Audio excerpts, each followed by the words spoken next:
Hello, and welcome back to another workshop, another lesson for tonight. And tonight I have a reference photo that we're going to use in order to paint light. And let me just enlarge it a little bit. Well, you can see it sort of goes all across the screen now, but you can see basically you've got a bit of light on the side of those buildings, some people, but basically a very strong light source. And I think this is a good reference photo because it's not too complicated as well. We can see, well, we can simplify the buildings down a lot anyhow so that we can get in this light source hitting the right side of those buildings. And I'm going to just show you how to do that in two basic steps. Okay, two basic steps. You should be able to accomplish this. So I'm going to go ahead and really just get started and get right into it. And how are we doing, Pamela? Good to see you again. How's your night been? I'm going to go bring up, actually, I haven't got the reference photo right up yet. Let me just quickly open it. I thought I had it up a second ago. But you should be able to see a little version of it on the bottom left hand corner of the screen. So yeah, I reckon just follow along with my actual drawing and you should be fine. Let me enlarge this so that I can see it properly.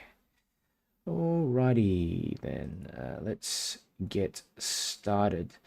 Okay, so this is actually, I believe, somewhere in Florence, and you know, for the most part, you know, we just have a row of buildings to the right and through the center. To the left, there are some buildings, but you know what? They're quite basic sort of buildings, and most of them are just in shadow anyway. So, you know, I reckon we can get away with just using, getting that in with a silhouette.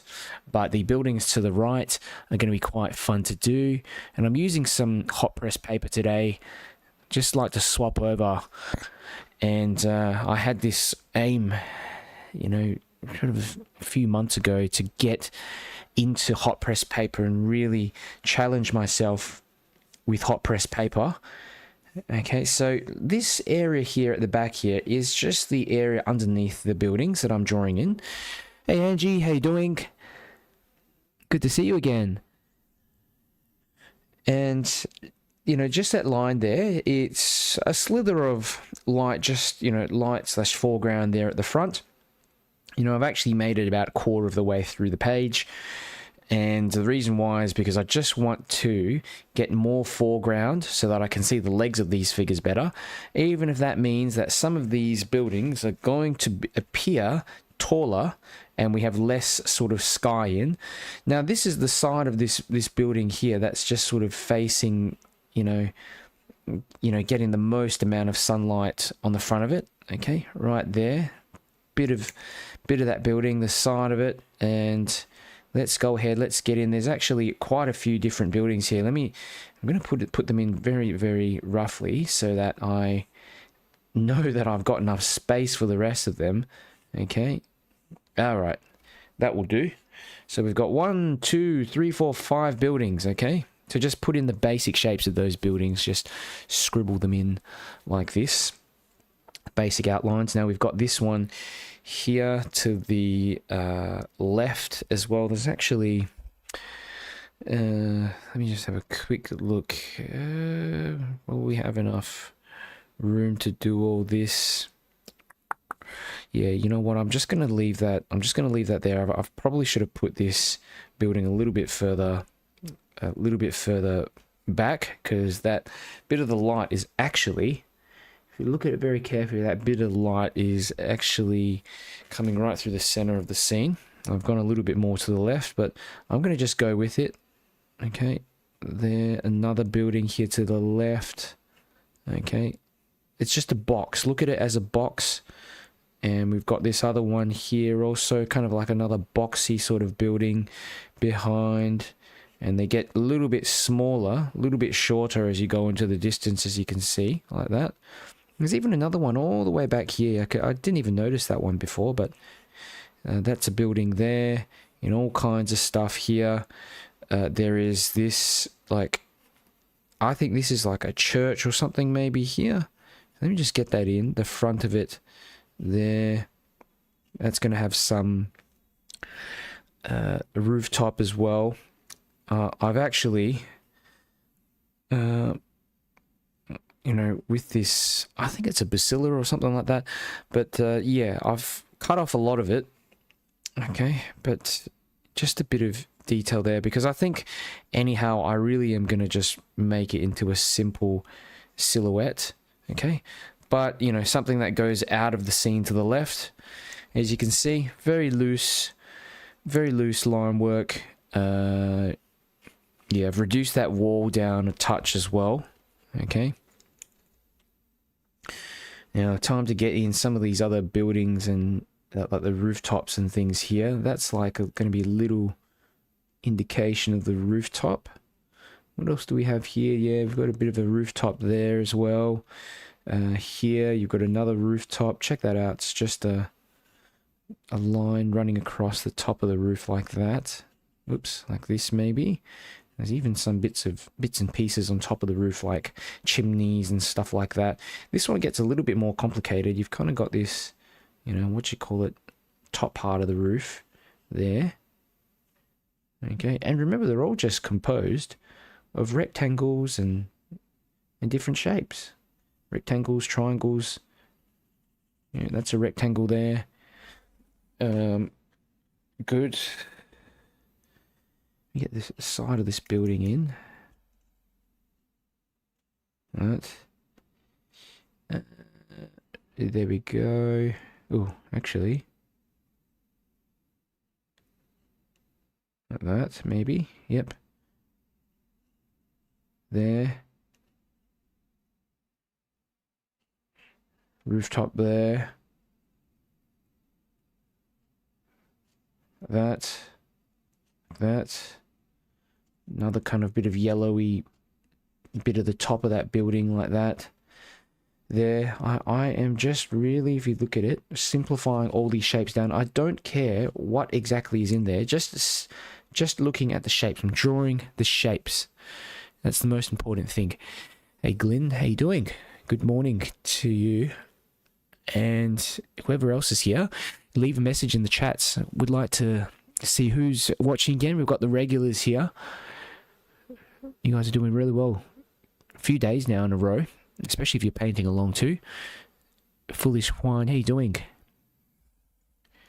Yeah, you know, this is hot press paper, guys, so it's certainly like a little bit harder to work on, but yeah, like I was saying, one of my biggest goals last year was to actually try to swap into hot press paper.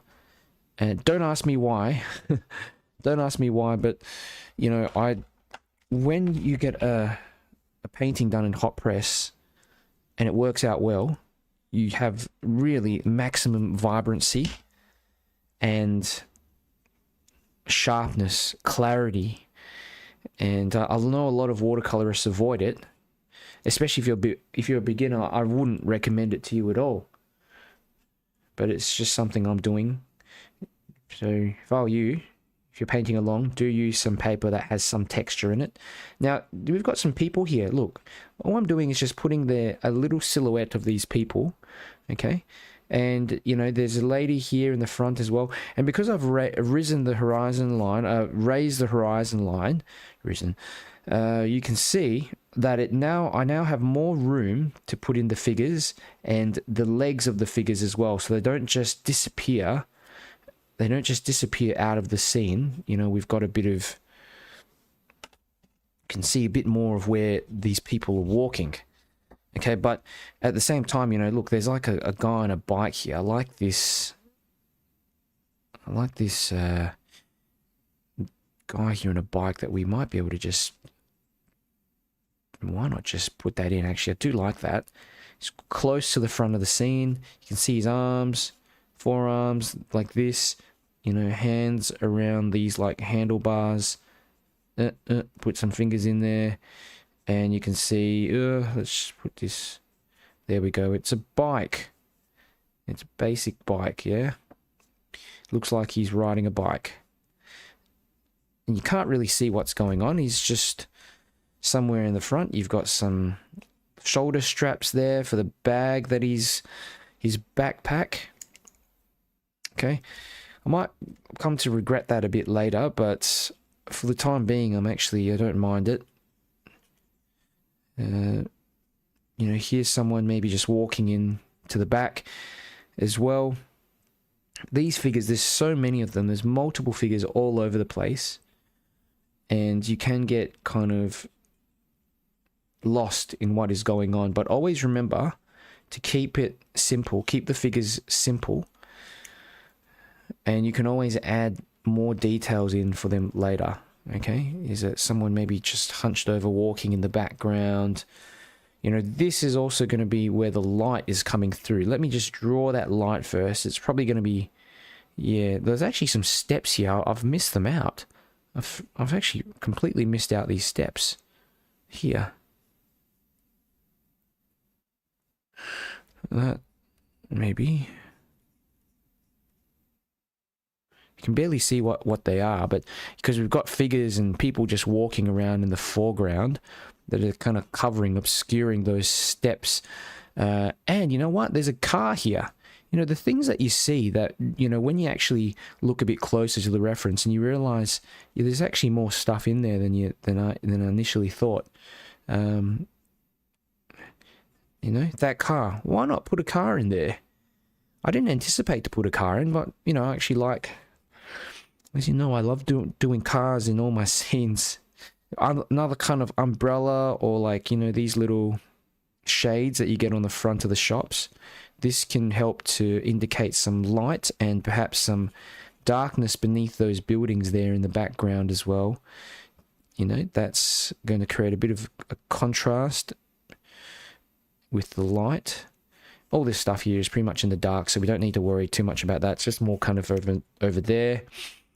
Okay, very loose drawing, guys. As you can see, I'm just using a lot of scribbles, and look, there's people wearing hats as well, you know, and just the back of a person here, maybe leg forward and a leg behind like that. Just because there's so many figures going through here does not mean at all that you need to get them all in, you know. In fact, you often have to omit things when you're painting a bit on a smaller sheet of paper like this. Well, I think I was a bit too ambitious last night, especially because I was so tired. And attempting that Melbourne scene, I was just out of puff halfway through that, and I was like, I'm done. I'm absolutely done. Need to finish this off quickly. But when you're working on smaller bits of paper like this, tell you what, it makes life so much easier. And I don't need to pick up larger brushes as well, though I do miss that. Funny enough, you know, the freedom of using those large brushes. But if you pick up large brushes for this type of stuff, ooh, you're going to mess it up. Okay, so these are just, as you can see, little windows that I'm putting in on the buildings in the back. Indications of the windows rather than any serious sort of detail. Okay, because I just need some indication in there for the brushwork later, so that I'm not guessing where all the windows are. Okay, but we are almost about done with the drawing. Okay, and I reckon we should be able to get cracking now with that, with the painting. Okay, so let's go ahead. Let's give this a go. Oops. Good. Enough figures. I think we've got enough people and things here. You know, put some like a stroller or something. Someone holding something there. That's all right. You know, I always like to put people having figures in different. Different. Whatchamacallit, distances from the camera. Okay. And yeah, it looks like Foolish One. You've seen my live stream, 5th of May. You have a live stream scheduled for 5th of May appearing on my YouTube page. Yeah, I have like a few. I've actually scheduled in a few, for one for each month. And I think that's going to be a little bit better that's going to be a little bit better so that people can find my classes and maybe share them in advance. You know, yeah, gonna do a whole emailing campaign. But yeah, if you guys, if you're enjoying the workshop today or any of my workshops, really do me a big favor, like the video, share this video and some of my future events on Facebook groups to your friends. And Angie, looks like you said you've referred a bunch of new students to me. Thank you so much for that. It saves me so much time, seriously, because I just am not bothered a lot of the time to market these things. I just want to paint and get down to it. You know, I make a living, or at least part of my living, through doing this. So every additional person that joins and that comes along to these things really do help me out. So thank you so much. Thank you so much for that. I think a lot of artists get stuck in this trap of marketing, and you know, because you have to do it, otherwise no one's going to know. No one's going to know that you're running these things. But then you end up spending 95% of your time actually marketing, and only like 5% of the time painting. So I always have to remember the reason why I got into this in the first place. All right, been scribbling around back there. I like this sketch, nice and loose. Gives me a lot of freedom, a lot of like. I'm feeling confident. I'm feeling confident that I can go through here and we can get a good painting out of this. A good drawing always gives you that confidence. Okay, so let's get cracking on the painting, and as always, I'm really going to start with the buildings first. This building to the left, might leave that a bit, but that's white anyway. But it is a kind of like a darker, creamy white, because it is in shadow. So I want to put in something on top, some color over the top of that anyway. But you know, if we look on the side of this building, we've got like a really bright kind of yellow here. Very vibrant sort of yellow. I am saving my most vibrant colors. Okay, my most vibrant colors, and this is basically lemon yellow mixed with a bit of quinacridone gold. Okay, for the parts of the building, of these buildings that I want to really bring out that light. Okay, those two are kind of like a bit brownish, as you can see. So there's not. I've just gone over a bit of that there. Okay, this stuff in the background, don't even know what color that is. I'm just going to put in a bit of something in there. All right, back there. Good. This building here, it's kind of like a brownish color, like yellow ochre or burnt sienna. Those are colors which are pretty often safe to use for a lot of Italian scenes like this. A lot of their buildings just have those colors naturally in them. Okay, so as you can see, I'm just going around. This is a combination of yellow ochre and burnt sienna. Very light colors, as you can see. I'm not using much paint at all. It's like 10%, if anything, 10% paint in there. All right, good. Now, the rest of the building, we're also going to want to put in a light wash of color. Okay, just more yellows. Okay, I like to use a few different yellows in here as well. So here it's like a less kind of, whatchamacallit, less saturated yellow coming in to the actual right side of the building. Yellow ochre does the trick. Okay, there. These like three buildings are pretty much like the same color, except this one's more of like it's got a bit of white in it. So I've just picked up a bit of white gouache and mixed that in with my yellow, and then you get this nice sort of creamy yellow in there like that. I used to buy a color called buff titanium until I realized I don't need it. I can just mix it up myself from whatever titanium white or white gouache I have. Pretty much looks exactly the same. Half the colors out there are just mixes of colors you already have. So don't be fooled into buying them all. You don't need them all. You'd be better off learning how to mix colors. And you amaze people when they find out you only use about 3 to 5 different colors in your paintings, and they've used 10, but it just looks all muddy. The fewer colors you use, honestly, the better, in my opinion, because especially for beginners, get really bogged down in all the details of the colors, and you end up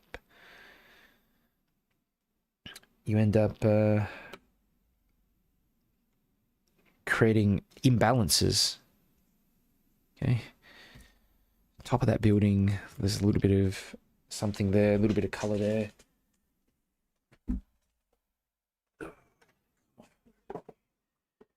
You know what's good? Having a bit of tissue paper as well. Having a bit of tissue paper as well, because that helps to dab off some of this stuff. If it's too dark, just dab off that color. Easy. Hi Amanda, Victor Harbour, South Australia, good to see you. And Angie's asking, is that a liner brush? No, this is a mop brush, a little mop brush. Look at that, it's tiny. And Carton from Puerto Vallarta in Mexico, 6 a.m. here. Awesome. Well, at least you're awake. How are you doing, Anne? And I don't think I've seen you in any of my previous sessions before, so welcome today. And here we go. Look, again, just bringing down this color. The rooftops of these buildings have a kind of burnt sienna type color to them, so let's drop in some of that nice burnt sienna. Oh, hopefully that, it's hard now, that wash has sort of dried a little bit. No, we still get by with it. A little bit of that burnt sienna there on some of the tops of those buildings. It's better if it's actually, yeah, if we done it when it was wet, but, you know, this is the next best thing. No worries. A lot of this other stuff we can get in afterwards in a second kind of wash. No worries at all. Okay, coming back to this building here to the left.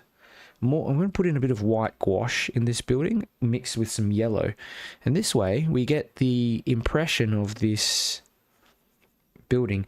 Now, I can't actually remember what this building is. It's in Florence. It's that when you walk into that main town square or whatever, you see it just staring back at you, really stark kind of white building. Is it? I think it's maybe it's a church or something like that. Let me know if you guys know what this building is. I can't actually remember what it is. I think it's probably some kind of religious building. So anyway, look, I'm just putting in a little bit of grey in there as well, but for the most part, I'm just leaving it. Okay. Normally, it's actually really a lot lighter, but it is in shadow. We're going to get those shadows in better afterwards as well. In the ground, I'm going to put in some lemon yellow and a bit of quinacridone gold to bring out this golden color into the ground as well. We can carry this down from the buildings into the ground. And look, I'm actually going over some of the figures. Unfortunately, it's very hard to get them all in with this. Yeah. Very hard to get them all in. Or to cut around all of the figures is what I'm trying to say. But doesn't matter. Okay, there we have it. That's the golden light down, running through the back. And you know what I'm going to do? I'm going to bring this golden light all the way. I'm going to bring it down all the way to the ground. Maybe add in a touch of darkness at the base. Okay. Now this guy's wearing a yellow shirt. I've almost just like forgotten about him. Here at the base, here, look, just bringing down this beautiful golden yellow color. I want to just probably dull this stuff off to the left here. That's too much. But it's all going to be darkened anyhow. All right. And where's some of my other color here? I do have some other just darker color I can drop in. Maybe some You know what? Purple is a great color for this, like a darker section at the base, because purple is like a complementary color to yellow, and all it does is that it just kind of dulls down the yellow and makes it darker. When you mix two complementary colors together, they kind of cancel each other out. Yeah, but look, honestly, it's no big deal because this whole area, we're going to have to cover it with a second wash anyway, get that sharp shadow in. Now, coming into the sky, we've got ourselves a little task here of getting in that sky. I'm going to pick up a larger mop brush, and I've got already some yellow in it. You've got to be careful, you know, mixing in yellows to your blues, because that will turn it a green. We don't want any kind of like greens running through the sky. Okay, this is just cerulean blue, a nice wash of cerulean blue here. And I'm just going to go and cut around the building. It's so difficult with hot press paper to get in a smooth wash of blue. Very difficult for the sky, because we've got just areas where the paint's going to pool more and that kind of thing. But look, we're going to attempt it, and the blue is actually, if you look at it, it's actually darker than the buildings themselves. Okay, so it's like it's got a darker value to it. Some of it may run into the sky, guys, don't worry.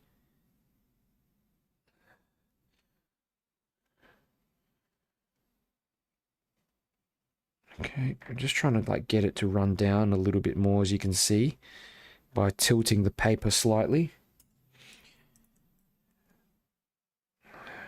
Use that blue to sort of just cut around the buildings like that. Normally you should probably wait till this is completely dry. I'm not going to do that though. I want to do this quickly, not too much fussing about. Okay, good. There we have it. We've got the sky wash in. Now, I want to actually put in some clouds as well into this mix. So I will drop in some purple. I've got some purple, pre-mixed purple. We've got a couple of, I believe I have a couple of pre-mixed purples actually. That one's okay. I think it's a schminker purple. Mix it in with some of this grayish color and drop this kind of cloud shape in up the top there, you know, maybe here. You don't have to do this, by the way. I'm just wanting to make the top of the scene a bit more interesting. And if you go overboard with it, sometimes you can like actually really stuff it up. Okay, but I thought, why not put in a bit of some cloud up the top, you know, something to change it up a bit. Okay. Alright, so that's all gonna hopefully just dry off nicely. And there's a bit of color just pooling here. I'll lift off with the brush. Lift off that color a bit with the brush. But not all of it, because it's actually going to form a much more sharper edge. Okay, where the buildings are. Now, this is all going to dry and kind of do its thing. And while that's happening, we're going to go in and put some colors in for the figures. Angie's asking, is that watercolor paper? Yes, it's watercolor paper. It's hot press paper. So it's completely smooth. Most watercolor paper that you get is going to have texture on it, but this doesn't have any texture on it. And the great thing about using hot press paper is that it creates very vibrant paintings, because I'm not sure why actually. It's got something to do with the sizing. I think because the paint doesn't directly absorb into the paper, it sits on top, and so you get a lot more vibrancy, a lot more sharpness as well, just because there's no divots in the paper that may cause kind of lines to run off on a slight tangent. And Helen's saying it's the Duomo. Okay, great. Yeah, that's the building there to the left. And you know, I've actually cut out a lot of it. I've actually cut out a lot of it in the drawing, in the painting. And we got Angie's saying, is that burnt umber or raw sienna? Yeah, this is burnt sienna. Burnt sienna. Raw sienna you can use as well. I think burnt sienna is more reddish. I like how you contrast colors. Yeah, you know, having you know, certainly having like complementary colors, or colors that are you know, next to each other, opposite to each other on the color wheel, like the blues and the yellows. You know, this is really almost like a bit too gaudy to be honest with you, but you know what, I'm just going to go with it. Usually I'm really trying to go with like less gaudy looking colors these days, like fewer colors and less saturated, which means, yeah, mixing the yellows in with some grays and stuff like that. And watching this morning, having coffee, cereal, packing lunch for work. Oh, yeah, that's what I call multitasking, Angie.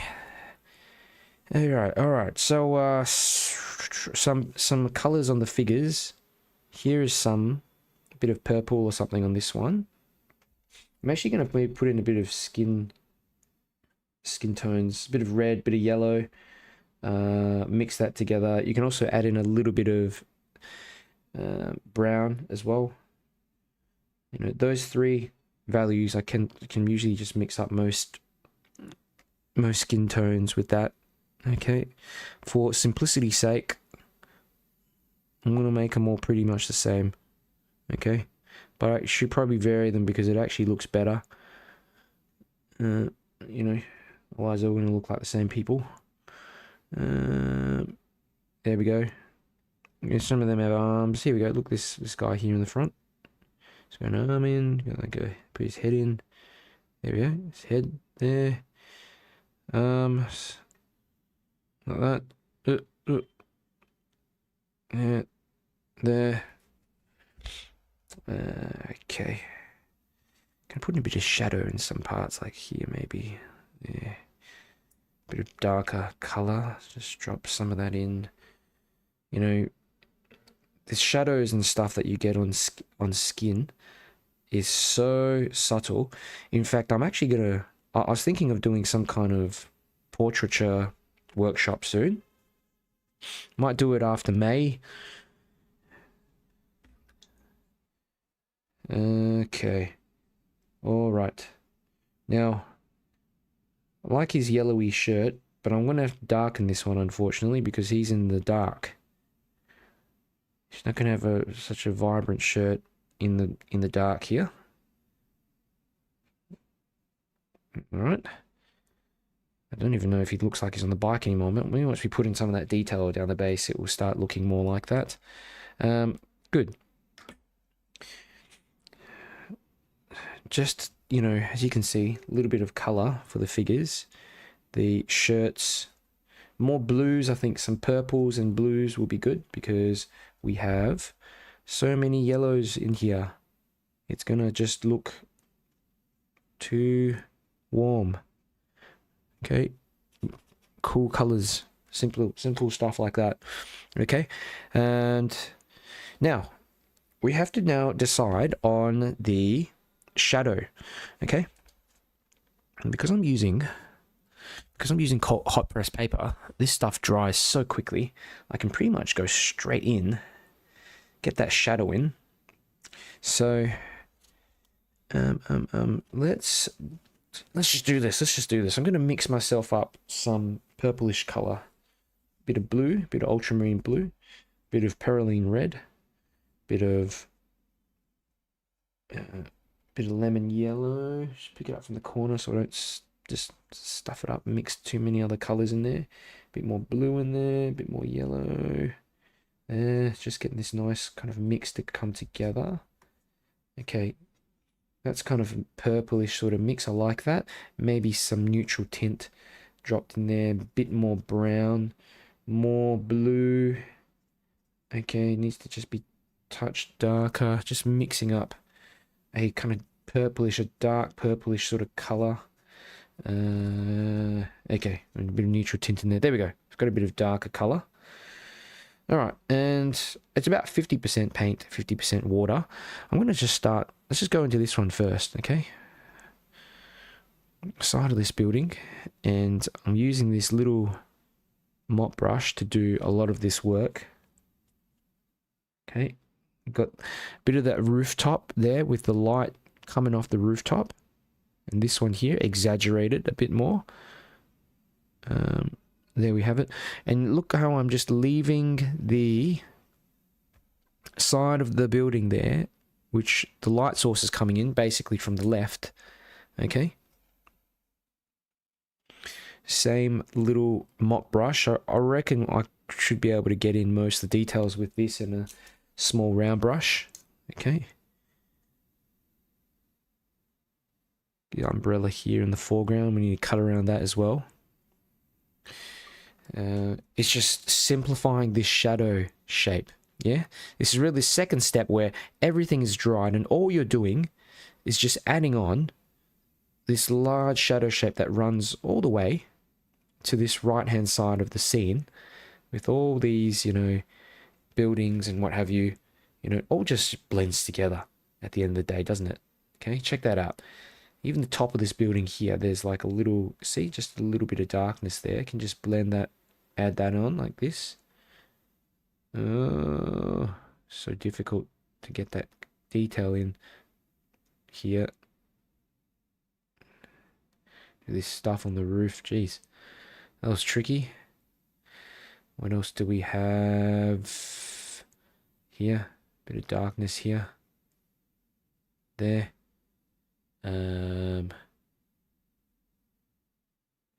Coming down. That. And then pretty much the rest of the rooftop has some darkness below like this. Now we can relax a little bit and paint in the bottom part. And yeah, like I said, I don't recommend you guys using hot press paper because it's blotchy, as you can see. Areas are blotchy. But I'm doing it because I just want to challenge myself a bit, and I like the outcome of it when it works. You get this nice, really, really high contrast, high vibrancy areas, okay? Notice how I'm doing all these shadows quite quickly and trying to find ways to join up the shadows as well together. All right, so in the rooftop, there's like extra dark bits there. There's even a dark bit here. Look, this is where I'm swapping over to a smaller brush, smaller round brush, and I can actually drop in, check this out, I can drop in a bit of darkness underneath these little bits of rooftops there to make it more obvious. Okay, there. The fewer brush strokes you use, honestly, with this stuff, the better. Here's another building out in the background, like that. Leave the yellows, leave those little splashes of yellow on the side of the buildings. You're going to need that. You're really going to need that. I reckon I might change the light source a little bit as well, make it really run down and cut through that car a bit, you know, so we've got maybe some darkness on the back of the car like this. Okay. Notice how I am getting the shadow to join on with stuff underneath as well. Here, underneath this building, there might be some darkness there. Okay, I'm just making some of this up. But of course, you've got all these shops, which are going to be a little bit darker underneath. So why not just imply this while we are here and connect up all these bits of darkness underneath here. Okay, cut around the heads of the figures, of course. Here to the right, same sort of deal. Okay, more purple. I'm just using too many kind of darker colors, but some more like, well, not darker colors, but you know, dull sort of grays. It's basically just neutral tint. Okay, that's drawing funny, so I've just got Just fiddle around with that a little bit like there. Okay, good, good. Looking all right so far. Let's have a look. What else do we have here to the left? You know, all this stuff here, it's just all pretty much in darkness.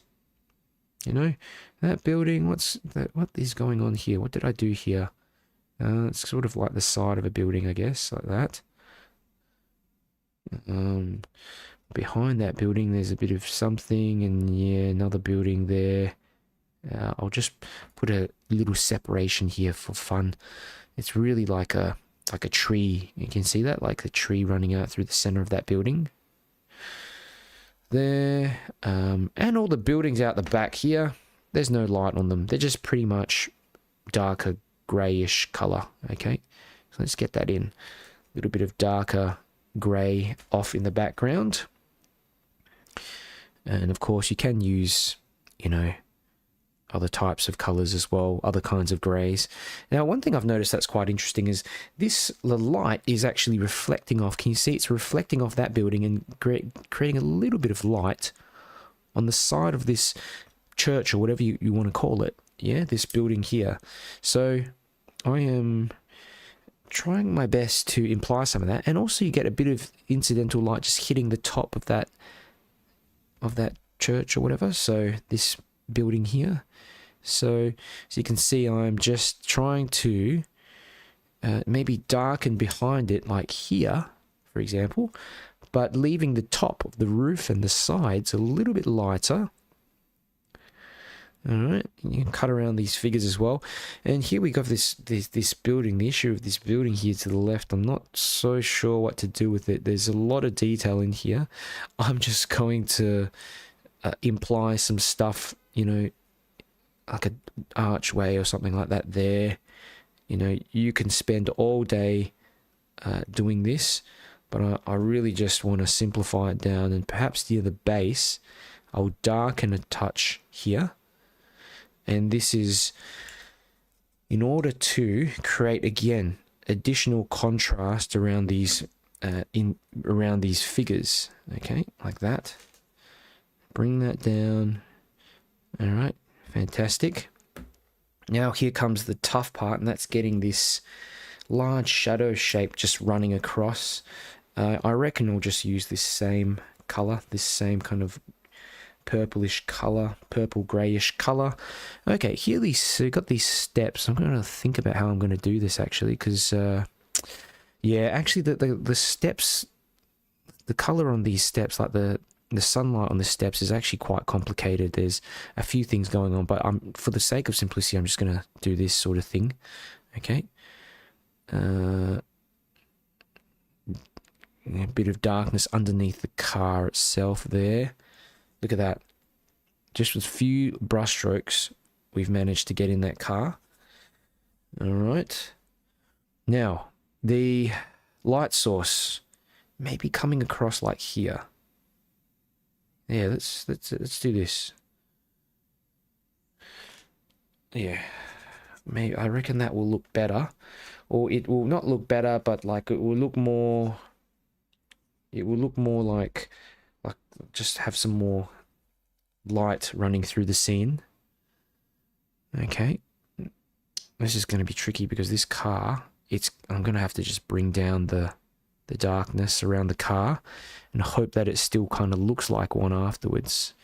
If we leave in a bit of that, see that light just hitting the side of it, we should be okay. Okay.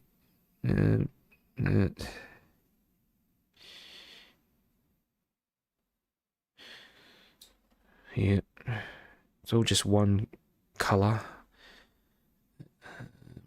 Maybe this. I've obliterated this figure. Don't quite like what I've done there, but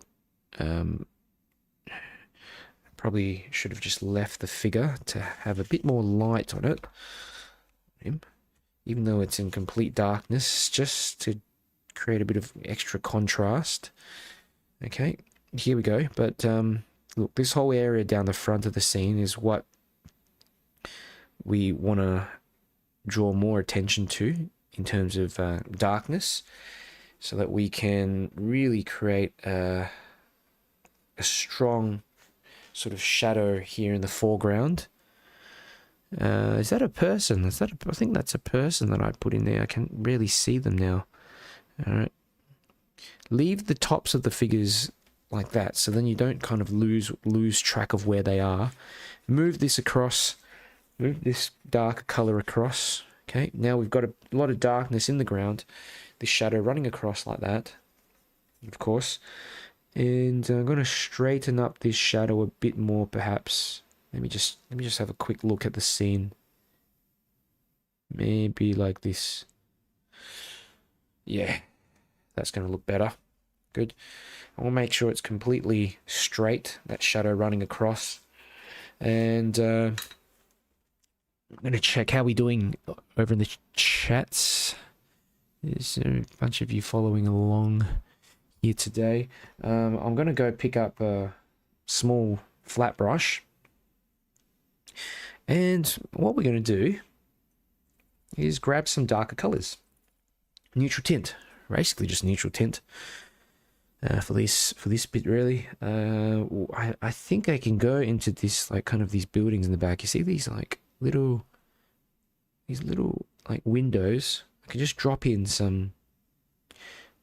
a bit of color like that to indicate these windows all the way out in the back. And notice how quick I'm doing this as well, because I don't want to I don't want to spend too much time on this in this section. Okay, if possible.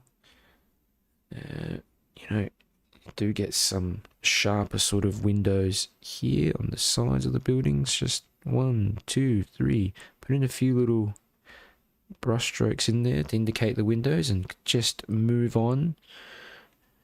Okay, 1, 2, 3, 4, 5, 6, 7, 8, 9. Tiny little windows.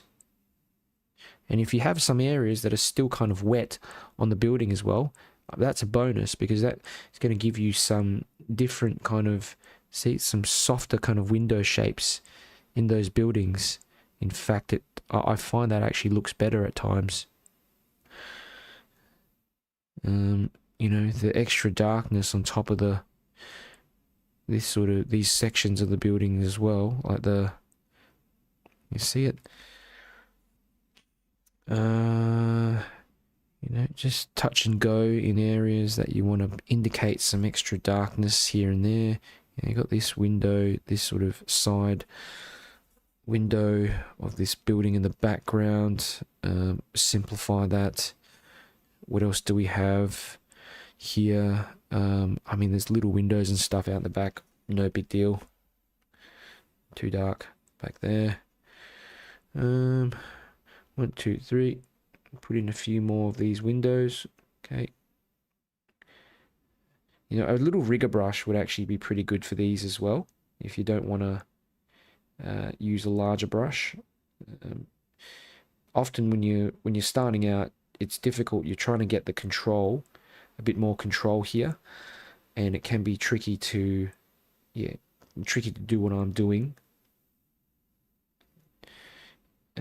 But if you're gonna put these bits and pieces into the buildings, you really just got to get in there and just give it a go.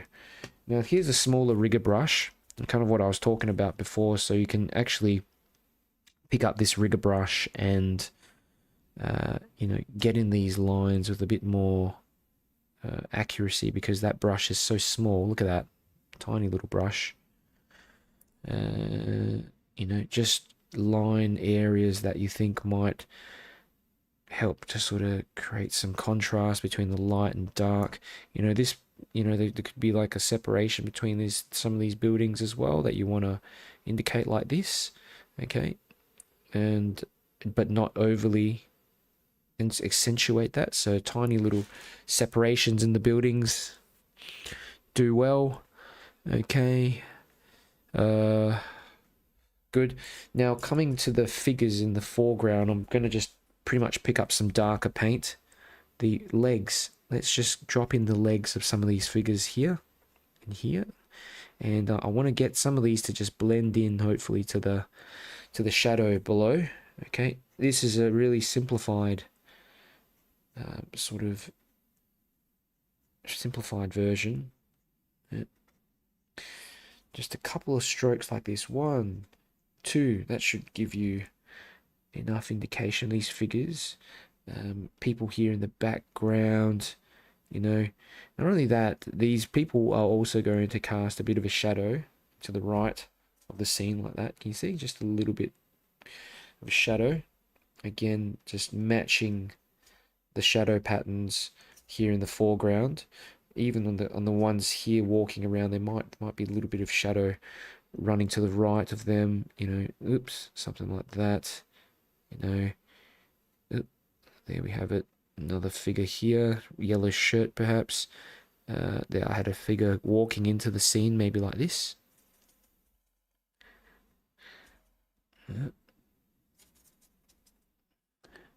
Another one here.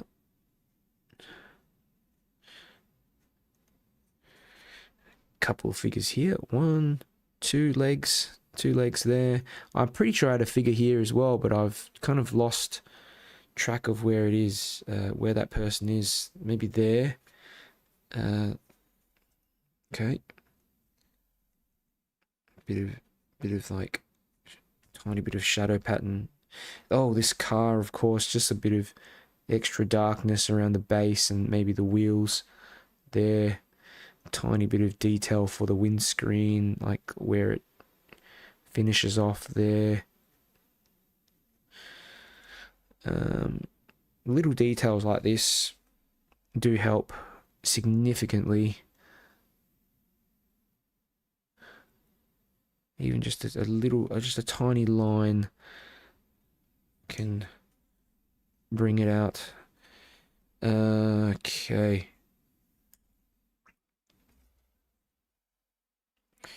Bit of light, a bit of color for the hair and stuff as well. Maybe a bit of something to indicate where the figures are. And you know, this is again very, very basic. I'm trying to do this quickly, but just a touch of color on top of the heads. Use different hair colors as well. What else do we have? Maybe like a bit of yellowy color here. Just have a play around and work on these figures a little bit more so that yeah, a little bit more. It's kind of your opportunity to just to get in some details. I think this might have been a luggage or something that I was painting here that maybe someone had just left there. Okay.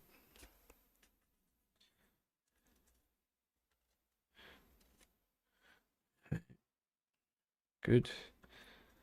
This figure here in the foreground. Not too happy with that figure so far, but I'll just simplify the hair down like that. And again, the maybe some details of the clothing and the shadow running to the right, stuff like that.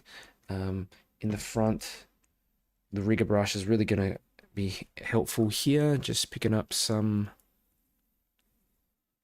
of this darker paint. And here we got this, like, you know, this handlebar there of the bike, you know. What else? You know, it's just a, I don't even know if it looks like a bike anymore. I don't know if it looks like a bike anymore, even.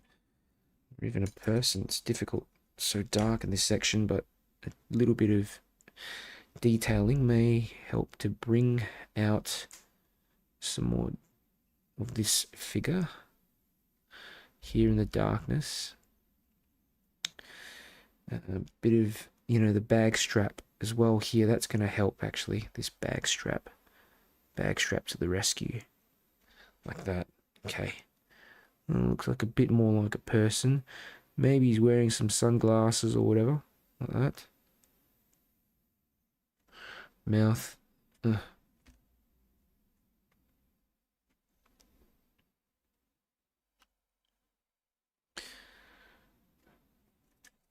Tricky.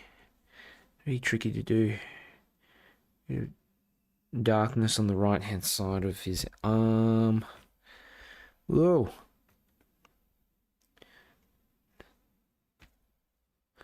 Okay.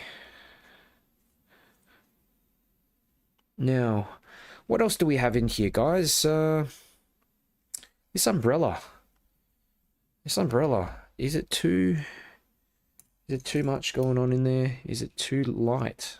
Don't know. Could just leave it white. More darkness. The umbrella in this shop here. Maybe there's some tiny little details and, you know, of the shop and stuff here behind. You know, really we can almost call it a day. You can keep on going and do things like, check this out, put a bag on this person. Yeah, this person could have a bag as well. Maybe this person's holding some kind of suitcase here, same as this one here.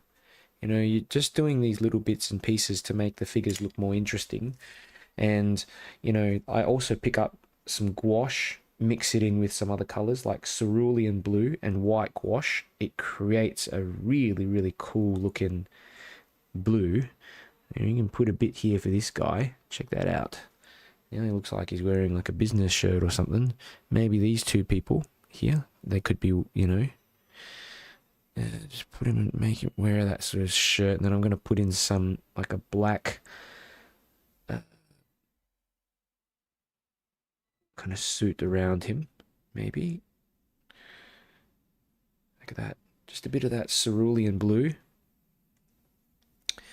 And, you know, sometimes you might catch, you know, put a bit into the background. See here? Just a bit of blue or something in the buildings. Now, this seems weird, but because we've got stuff, bits of blue down below in the figures, if you do this in the buildings, it kind of balances it out in a weird way. It balances that out, touch. And it makes the buildings maybe look a bit more interesting, but, you know, it could also... You have to be very sparing with the gouache. You know, we can also put in some kind of smoky effect in the background, like with some white. It's just gouache, just a bit of white gouache you mix up. And you kind of think to yourself, well, where can we put in some of this smoky effect if we're going to do it? Like, well, there's limited options really, but like, could maybe put some in here. A bit of like a smoky sort of look there. That maybe a bit here, you know, bit of that white gouache. How about here? Yeah, let's try something here. A bit of like a smoke, something there. Okay. Gouache is like a secret weapon in watercolors, because if you've done everything else and correctly in terms of getting in a lot of transparency in this painting, once you add in a bit of gouache in areas like this, the opacity of the gouache kind of gives the watercolors some, like, I don't know, like a bit of volume. A bit of volume that almost it craves, and, you know, at times that you just struggle to get in with the watercolors. One thing I noticed as well is at the top of these buildings, you see there are these little, can you see these little like chimneys and stuff like that? It was bugging me whether I'm going to do it or not, but, you know, just something like that in some areas of these buildings. Yeah, it can be tricky. You don't want to overdo it, but just something like that, I don't know, just indicate there.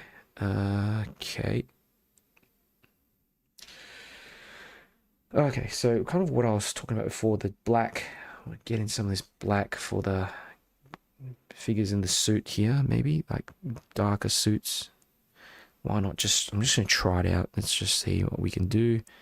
These two people, you know, maybe they are talking about something, and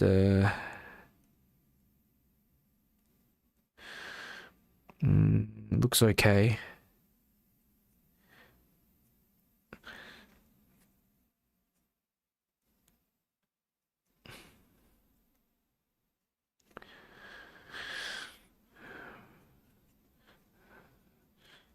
But all these like extra details that I'm putting in there, it only looks good when you've got everything else in order.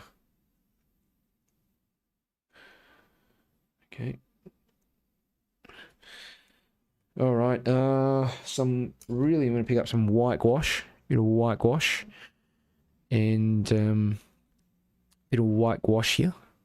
And Amanda's saying, wow, I thought this was going to turn out too dark. It's lovely. Yeah. Thank you, Amanda. You know, what happens with watercolors is that whatever you paint, it ends up becoming a little bit, ends up drying a little bit lighter.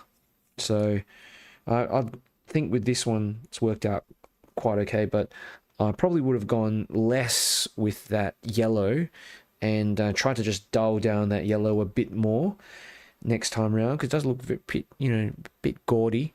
But I think it still works well. I'm trying to steer away from using too much unmixed color on the paper. So dull down colors, even if it's like a lemon yellow or a yellow ochre with a bit of gray in it. And yeah, if you're watching along as well and you're enjoying these workshops, check out my Patreon in the video description if you want to support me to continue running these workshops. I don't get sponsored by any companies or anything like that.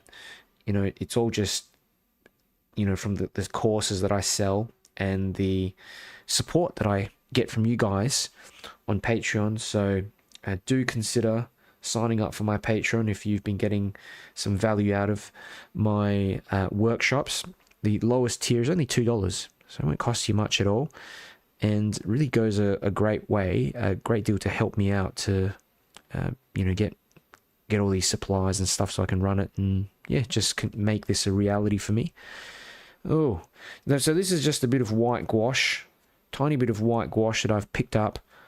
Okay, and what I'm using this white gouache for is to get in tiny little highlights, as you can see in the scene, you know, the heads and the shoulders of some of these figures like that. Mainly on the left side, the top, the heads, and then the left side of the figures like that.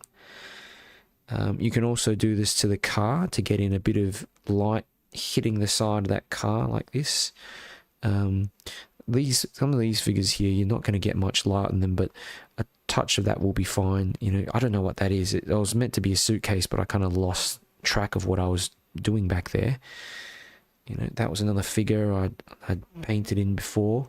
Another thing you can do, you can even make some of these figures white, like the shirts that they're wearing could just be white itself. So if you know, thought to yourself, I've got too much, painted everything in too much, look, you can bring back that white. Believe it or not, some of it anyway.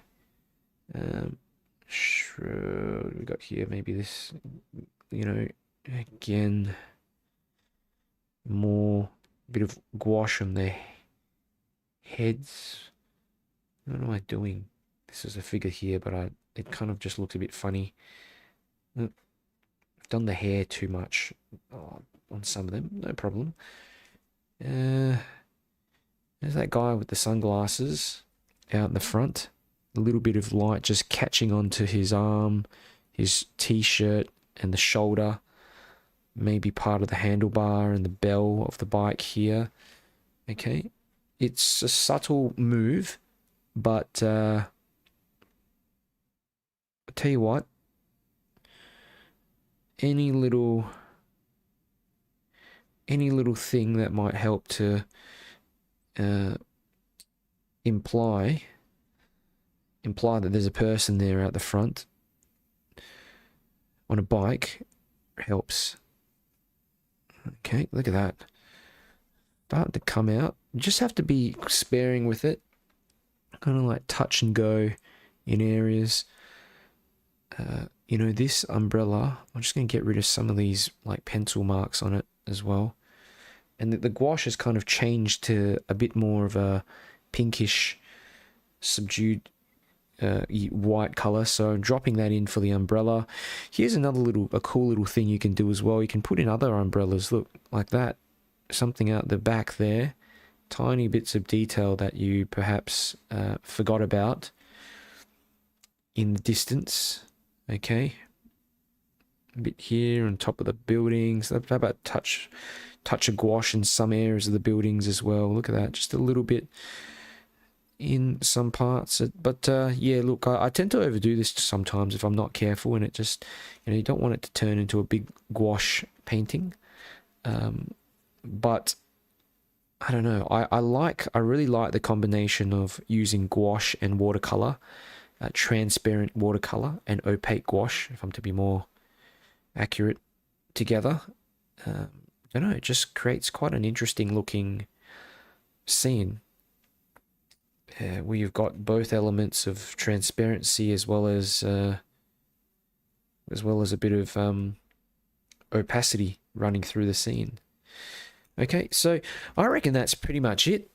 That's pretty much it, guys. How did you find today's session? Remember to like the video and subscribe to my channel as well. Share it around with friends if you enjoyed it, if you found it helpful. I'm going to give it a dry.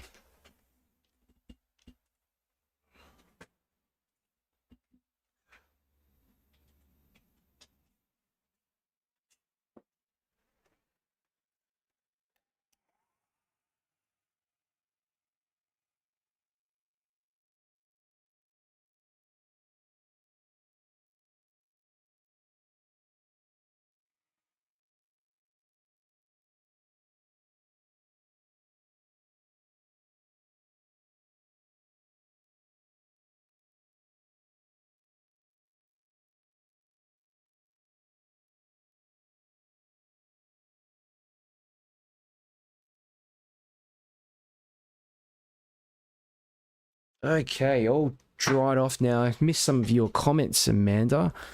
You on my other stream? Love the umbrella bright. What's happening with those the three on the left? Yeah, we've kind of brought them out a bit more, but at the time that you wrote that message, I know what you mean. They kind of get lost in the darkness. But if you haven't gone too dark with that wash, you can bring them out again with the darker watercolors, and then going over with a bit of this white gouache, you can really start to just create a few people, get them to emerge out of that scene. And oh yeah, I think Amanda's saying, like the gaudy yellow on the right hand side looks like the sun and the shade contrast. Lovely, thank you, Amanda. And this cyclist in the front, I'm actually liking the look of him. I wasn't sure whether that was going to work out, but just enough detail there, especially on that left arm, really makes it look more convincing.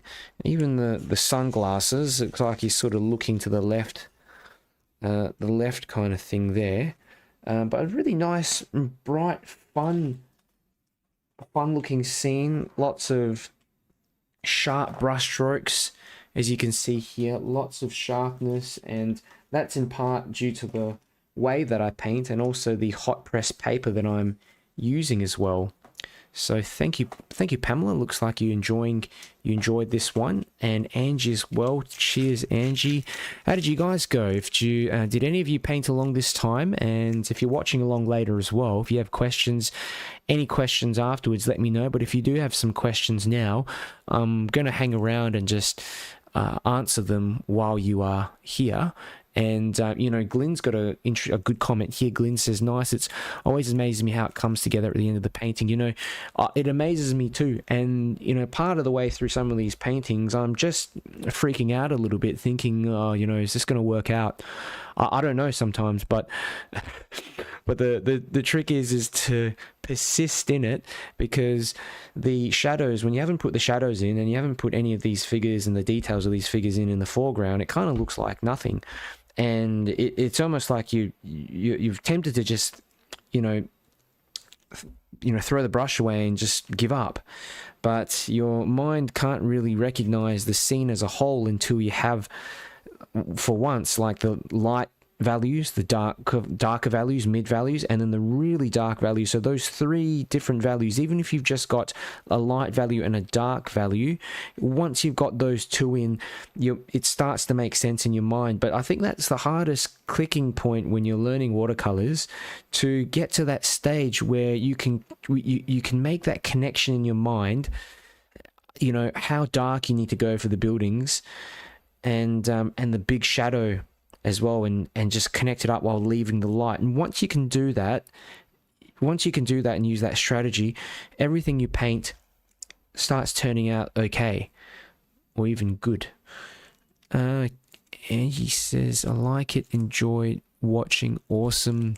You know, I did this one pretty quickly as well. If you know, you guys can actually probably detail these figures a bit more, and I reckon what would have worked better as well is if I draw, you know, I like these, see these figures here in the shadow below, how it's like melted into that darker shadow down at the base. I like that. And these shadows are sharper, so I actually wish I'd gone into that area faster, so that I'd have more of this sort of softer shadow here. Just looks more low key, whereas if you look here, it's too sharp. It's too sharp. I can fix that up, but you know, I'm not going to bother. But something like that is a bit better, because sharpness in the foreground here really draws attention. So I'm finding I'm just looking at this section here, which might be a good thing. Looking there, looking at this figure, going here, going into the background, and it sort of just leads the contrast between lights and darks, just sort of, you know, keep you interested in looking around. But again, yeah, the yellow here, another thing I would have changed is make that yellow more subdued, less saturated. So see how it's very, very yellowish. I would actually mix in maybe a bit of, you know, a bit of yellow ochre, a bit of titanium white to just dull down that yellow a bit more, and that way it would have looked more convincing. You know, even this area of the building here to the top, you know, some people just leave it in, just leave that whole area in white. Okay, the shadows, you could just even leave the shadow in, the light here on the ground completely white as well. Angie saying, guy in the blue shirt on black pavement looks like he's falling, or his hands on his hip. I like how you detailed your drawing and painting. Let me see, guy in the blue shirt, this guy here. Yes, I kind of made one of the legs a little bit wonky, but yeah, he is kind of standing a bit funny, isn't he? Maybe just adds to the story, yeah? But, you know, see how, I mean, all these figures, they took me literally a minute maybe to paint most of these ones here on the right hand side, but they really make a big difference. And especially see the sharpness of the legs contrasted with the background, the yellow there cuts through that yellow and joins the scene. So you've got, of course, all this darkness out in the back, but you've got all this light here in the center. You have to find a way to join the light and the dark together, and these figures accomplish that. Okay, see darkness and the figures become darker and then join here. You have to do that. If you leave that completely open, if you think about it, it's just gonna, your eyes just gonna be drawn to the area, and there's gonna be nothing there. It's just gonna look like there's a void that's, you know. So composition is very important. I'm still learning every day how to make my compositions better as well. Yeah, blue shirt on the back side, black/yellow stripe. Black/yellow stripe. Where is it? Blue shirt and black. Blue shirt on the black side. Don't know. I think maybe it's that one, or maybe these ones, eh? All right, guys. Thank you again for coming along. And Amanda's saying, want to have a go at this one. You make it seem so much fun without stress. You know, paint smaller as well. That's my big tip, Amanda. Paint smaller. Paint things with fewer brush strokes. Don't go into areas too many times. So if you're going to paint the side of that building, just paint it with a few brush strokes. Even if it's not perfect, paint it and leave it. And just continue on and try to keep that wash wet as you continue on and join parts of it on. keep fluid and keep moving through your painting. The moment you stop and you lose that kind of momentum and that rhythm, it's when you get a bit of disjointedness. And I had that yesterday in my workshop yesterday, where I was too hyper fixated on like small areas of shadows and detail that other parts of the painting were starting to dry, and this started looking too detailed, other parts were dry, and that's when the timing went all out of place. So timing is so important, you know, with getting that shadow so that it all joins up together.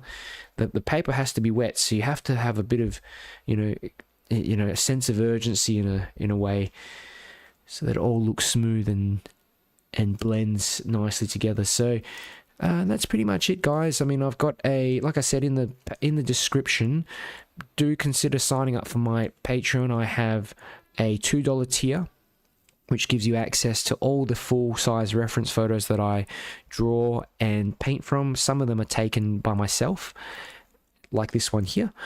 I've also got a second tier, which allows you access to 10 of my most popular courses. I think there's, I don't know how many hours of content there's in there, about 100 hours of content in the middle tier. It's $20 a month. And then you've also got a monthly access to all 84 of my courses that you can check out on Patreon as well.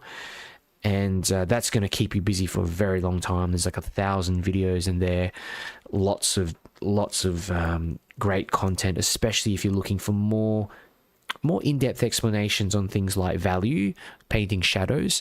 You know, I have a whole course on values, for example, with many different examples. Not examples, but like exercises to go through. This is just one that I quickly whipped up, as you can see, and I try to explain things quickly and go to make sure that you get as much value, pack as much value as I can with these. But yeah, check it out. Check out the video description. Kate's asking, what time are you sharing these evening classes? I've not really let anyone know I'm doing these, Kate. I just sort of went live, but it's usually seems to be about 10 p.m. that I'm doing these. And the reason why I've been doing these, actually, it's funny because I just started doing some sketching and decided to stream the sketching that I was doing in my sketchbook. And then, you know, I just got into a bit of a rhythm where I was streaming more and more often, not really caring about the outcome really, but just to show you guys my process, some of how I think through new references that I'm painting as well, which is a risk in a sense for me, because I don't know half the time if these will actually work out. A lot of these sketches that I do end up looking terrible, and I never show anyone. So some of these workshops probably been, you know, that the end result hasn't been technically the best, but that's because I'm working things out as I go. And I think that's really helpful for you guys. It's a little insight that's going to show you what's going on in my head, what am I actually thinking, and give you more insight rather than just me telling you to do this, do that. You know, you can see me work through things and why I'm making certain decisions, and that's going to help you out a lot more to just get into my head as I'm more experienced. And Amanda's asking, is that in the 20 a month? Yeah, the lesson about contrast is 20 a month. I don't think that's not in the 20 a month one, because I've taken the top 10 workshops that I've run, the top 10 courses that I've run. And they're different from these workshops, by the way. Those courses, they're pre-recorded and they're more thought out. And but yeah, pretty much in that middle tier for the 20 a month, I'd go through a lot about painting in different values as well. There is an urban sketching course in there, and in fact, I charge $79 for that one by itself for an unlimited viewing. But $20 a month, you can get access to that whole course, and the other 9 pretty much teach you everything that you need. But if you want more, there's also that highest tier, or you can sign up for my 70 course program as well, down the links. I teach on a bunch of different platforms, Amanda, a bunch of different platforms, and I usually run through a little presentation at the end of these workshops, actually. But I get consistently high ratings, about 4.5 to 4.7 stars through these different course platforms. I basically just provide my courses to some companies and they go and sell them. But I think it's better, easier for me to sell them directly. I prefer that because that way I can really get in touch with my students and give them one-on-one advice. I have students that are also just sending me their paintings as well from the course, so that I can just give them a little bit of feedback. And I think that's invaluable if you are learning watercolors, getting a bit of feedback, because that's going to help you to understand where you're going wrong, what to change. I just spotted something here. This, you see these little shadows? I've just spotted that there's a little bit of shadow underneath, like the roof. See these little bits of rooftops and things. Sometimes you spot these little things and you can't help it. But here we go. That's it. And yeah, it looks like you've found that helpful, Amanda, me sort of talking through my process as well. And Angie says, lady in the front yellow dress looks like she got lost. Yeah, it's funny, you have to vary the way the legs are placed. Sometimes one leg in front of the other, guys walking, people just standing around, maybe this guy's standing to the side. I do talk a lot about in that middle patron tier. I have an urban sketching class in there. I think there's about 30 or 40 videos in there, and I have certain videos in there that just talk basically about figures, how to paint them in different positions. So walking, looking like they're walking to the left, to the right, maybe they're running, walking towards, walking away. So these little bits, these little nuances, I often don't talk about these things in the workshop. I just do it because it's too cumbersome to explain, and it starts to freak people out because it's just too much information at once. So the course will go through that in a lot more detail for you. Just sometimes people say it all just works out, but there is a lot of thought that goes into what I'm doing, but a lot of it is automatic. I try to share as much as I can, but also to keep it succinct enough so that it doesn't overwhelm. Alrighty, I think that's it for today. So thank you all for coming along. Really appreciate it. Again, like the video here on YouTube and on Facebook if you're watching there. And please share it with a friend. Share it with someone that you know on Facebook that might be interested, even if you're part of a watercolor group. And I will see